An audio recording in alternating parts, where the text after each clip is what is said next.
We have already we have opposed it, and we will continue to oppose it.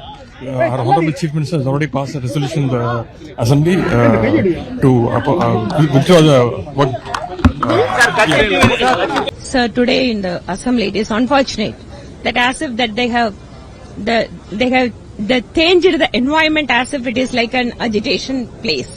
And they have shouted slogan by saying that the central government has to withdraw the bill and see the prerogative of the central government in enacting the law, which any assembly in the country they cannot question it. Like when a state is bringing a particular ordinance or an act, any municipality or a corporation can question about it. Tamil Nadu की सत्ताधारी party DMK ने अब बड़ा फैसला लिया है। वक्फ bill के खिलाफ अब वो सुप्रीम कोर्ट का दरवाजा खटखटाएगी। वहीं दूसरी तरफ डीएमके के एक वरिष्ठ नेता ए राजा ने एक विवादित बयान दे दिया है, जहां पर उन्होंने अपने ही कार्यकर्ताओं से कुमकुम ना लगाने और साथ ही साथ कलावा ना बांधने की अपील कर डाली है। जी हाँ, बिल्कुल सही सुना आपने। तो आखिर में क्या है ये पूरा माजरा, आइए विस्तार से जान लेते हैं। तो आपको बता दें कि जिस तरीके से लोकसभा में 288 मतों के साथ 288 वोट के साथ वक्फ संशोधन बिल को पारित कराया गया, इसके बाद राज्यसभा में इसे लेकर चर्चा जारी है। इसी बीच विपक्ष जो है वो इसके खिलाफ लगातार आवाज उठाती रही है। वक्फ संशोधन विधेयक को माइनॉरिटीज के खिलाफ बताती रही है और इस लिस्ट में डीएमके का नाम भी शामिल है। डीएमके के नेता कई बार कह चुके हैं कि बीजेपी जो है अपने राजनीति के लिए इस तरीके का बिल लेकर आ रही है। आपको बता दें कि एम के स्टालिन के बेटे और साथ ही साथ तमिलनाडु में मंत्री उदयनिधि स्टालिन का भी इस मामले पर बयान सामने आया था। क्या कुछ कहा था उदयनिधि स्टालिन ने, जरा सुनिए। We have opposed it, and we will continue to oppose it. Our Honorable Chief Minister has already passed a resolution in the Assembly to withdraw the what.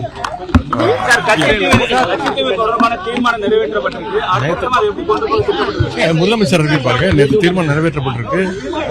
தொடர்ந்து மீனவர்கள் கொல்லப்படுறாங்க. அதற்கு எதிர்ப்பு தெரிவிச்சு அதுக்கு ஒரு நியாயம் கேட்டு தீர்மானம். பிரதமர் மோடி தமிழகத்துக்கு வராங்க. தமிழகத்திற்கு கொடுக்க வேண்டிய நிதி தொடர்பாக பிரதமர் சந்திக்க நேரம் கேட்கப்பட்டது. அவர் சந்திக்க வாய்ப்பு தான் இருக்கு. முதலமைச்சர் வேற ஒரு அறுவல் காலமாக ஊருக்கு போறாங்க. நிதி அமைச்சர் திரு தங்கம் தென்னரசு அவர்கள் திரு பிரதமர் அவர்கள் சந்திப்பாங்க। तो जैसा कि आपने सुना, उन्होंने साफ तौर पर कहा था कि हमारी सरकार और हमारे मुख्यमंत्री इसको अपोज कर रहे हैं, हम जो है इसको नहीं मानते हैं। और ऐसे में अब उन्होंने फैसला किया है कि वक्फ संशोधन बिल के खिलाफ डीएमके सुप्रीम कोर्ट का दरवाजा खटखटाएगी, वो सुप्रीम कोर्ट जाएंगे। और ये ऐसा ऐलान तमिलनाडु के सीएम स्टालिन ने खुद किया है। उन्होंने कहा है कि अब इस बिल के खिलाफ वो सुप्रीम कोर्ट का दरवाजा खटखटाएंगे। वहीं बीजेपी का इस मामले को लेकर अलग मानना है।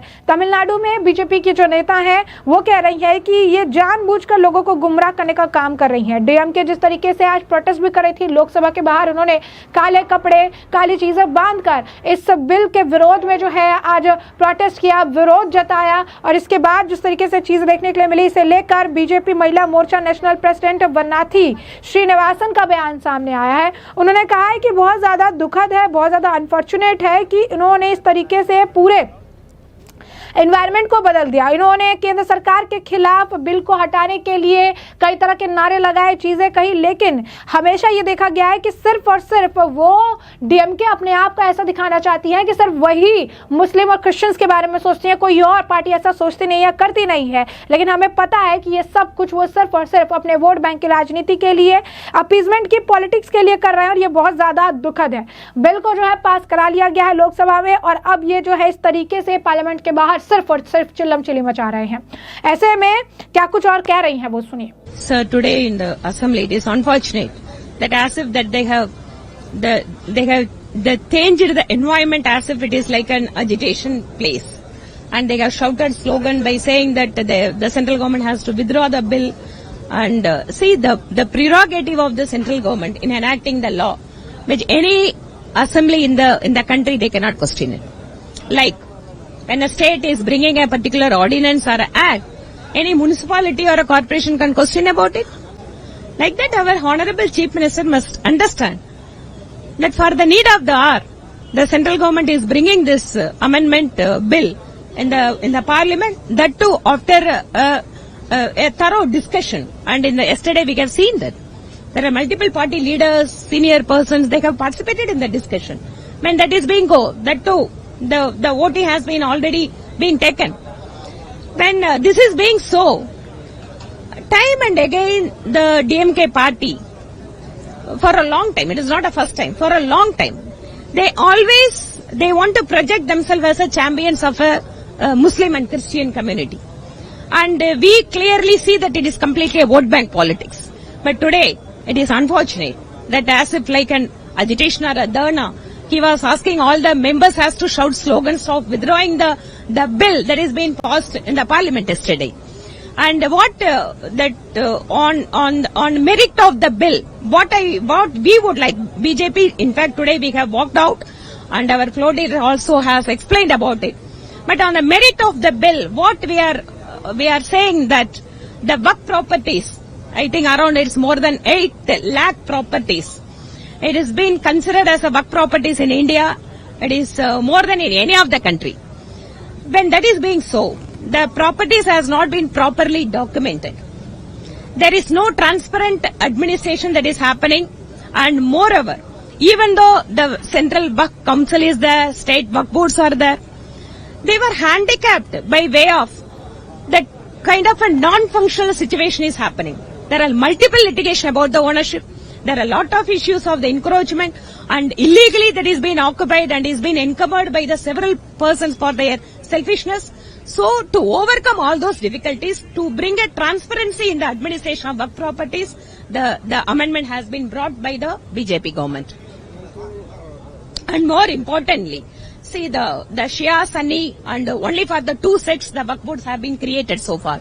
Now because of the amendment, there are many backward sects that are being there in the minority communities. They can also participate in this policy making, and more importantly, the women are also getting their due share of creating the gender sensitivity, and for the policy making, they can very well help by way of their inclusion in the body. Sir, as far as the approaching of Supreme Court is concerned, yes, every citizen of India, they are having all the right to approach any court in this country. It is, suppose if DMK is approaching the Supreme Court or High Court, whatever it is, let them do it. But what we are expecting that, even in Tamil Nadu, see, thousands of Waqf properties are there. And whether all the Waqf properties has been properly maintained, whether properly documented, whether their administration is transparent and honest, these are all the many questions that BJP want to ask the present Honorable Chief Minister. Let him answer. See, why I am saying this? See, when Honorable Chief Minister is saying about protecting the identity and giving safety to the Muslim community, and even in the administration of their religious activities, when the same principle, why he is not applying to the Hindu communities? This is my question. Yes, in the last 2 weeks, our State President, Mr. Annamalai, along with the Honorable MOS, Mr. Murugan, they have taken all the important fishermen community and fishermen organizations in Tamil Nadu, they have taken to them to Delhi, and they held an elaborate discussion with our Honorable External Affairs Minister, Mr. Jaishankar, and also as well as with the Fisheries Minister. And every this minute aspect of their issues is being discussed and being taken to the central government, and we hope that the visit of our Honorable Prime Minister would be fruitful. जैसा कि आपने सुना, उनका बयान साफ तौर पर स्पष्ट है कि वो डीएमके को अक्यूज कर रही हैं। वो कह रही हैं कि किस तरीके से सिर्फ और सिर्फ वोट बैंक की राजनीति के लिए, वोट बैंक की पॉलिटिक्स के लिए केंद्र सरकार द्वारा लाई गए इस वक्फ अमेंडमेंट बिल का जो है वो विरोध कर रही है। और जैसा कि हमने आपको बताया कि डीएमके ने फैसला किया है कि वो सुप्रीम कोर्ट इस बिल के खिलाफ जाएगी। इसी बीच तमिलनाडु की सत्ताधारी जो पार्टी है डीएमके के वरिष्ठ नेता ए राजा ने एक बार फिर से ऐसा बयान दिया है जिससे राजनीतिक घमासान शुरू हो गया है। ए राजा ने पार्टी के कार्यकर्ताओं को पार्टी की धोती पहनते समय कुमकुम लगाने और कलावा बांधने से बचने की सलाह दे दी है। डीएमके के नेता ए राजा ने कार्यकर्ताओं को संबोधित करते हुए कहा, विचारधारा के बिना किसी राजनीतिक दल का न केवल विनाश ही होगा।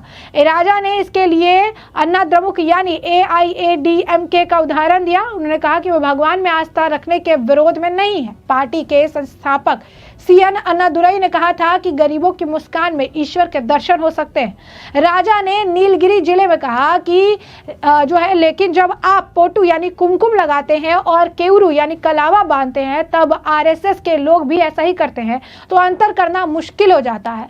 राजा ने कार्यकर्ताओं को संबोधित करते हुए यह कह दिया कि कम से कम छात्र शाखा से जुड़े लोगों को पोटू हटा देना चाहिए, यानी कि जो है तिलक नहीं लगाना चाहिए। राजा ने कहा कि वो भगवान की पूजा करने से मना नहीं कर रहे हैं। उन्होंने कहा कि उनके माता पिता माथे पर विभूति लगाते हैं जो उन्हें इसे मानना चाहिए। राजा के इस बयान को लेकर सवाल पर डीएमके नेता और हिंदू धार्मिक और धर्मार्थ निधि मंत्री पीके शेखर बाबू ने कहा कि पार्टी के प्रमुख एमके स्टालिन ने ऐसा कुछ भी नहीं कहा है, ये ए राजा के निजी जो है विचार है। बता दें कि मंत्री पीके शेखर बाबू हमेशा कुमकुम लगाते हैं।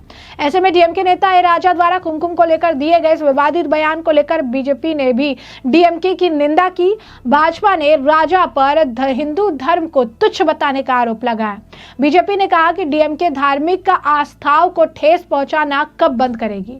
डीएमके के नेता अब एक कदम आगे बढ़ गए हैं और छात्र संगठन से तिलक या कुमकुम न लगाने को कह रहे हैं। तो ये जो है ये बड़ा बयान है, ये जो है बड़ी आप कह सकते हैं कि बयानबाजी उनके द्वारा की गई है, चीजें उनके द्वारा कही गई है। साफ स्पष्ट तौर पर अगर आप देखेंगे तो इस तरीके का ये बयान बहुत ही ज्यादा विवादित है। इस तरीके का ये जो बयान है इससे हिंदू जो आस्था को ठेस पहुंचाने का काम किया गया है। और एमके स्टालिन के बेटे उदयनिधि स्टालिन से पहले भी हिंदू धर्म को डेंगू मलेरिया जैसे बयान देने के लिए काफी ज्यादा ऑलरेडी ट्रोल हो चुके हैं, लेकिन इसके बावजूद डीएमके के नेता इस तरीके के बयान हर वक्त देकर एक अलग तरीके की सिचुएशन जो है पैदा करने की कोशिश करते हैं। और वक्त संशोधन बिल को लेकर भी इनका रवैया साफ तौर पर नजर आ रहा है। जैसा कि बीजेपी के नेता द्वारा कहा गया कि वोट बैंक की राजनीति के लिए, अपीजमेंट की पॉलिटिक्स के लिए सब कुछ किया जा रहा है और इसी वजह से जो है वो इतना हंगामा कर रहे हैं, शोरगुल मचा रहे हैं, क्योंकि उन्हें अपना वोट बैंक बचाना है। तो ऐसे में हमने आपको जो पूरा मामला है विस्तार से बताया, तमाम बयान आपने सुने हैं और इस मामले पर अब आपकी भी जो राय हो हमें कमेंट सेक्शन में कमेंट करके जरूर से जरूर साझा करिएगा।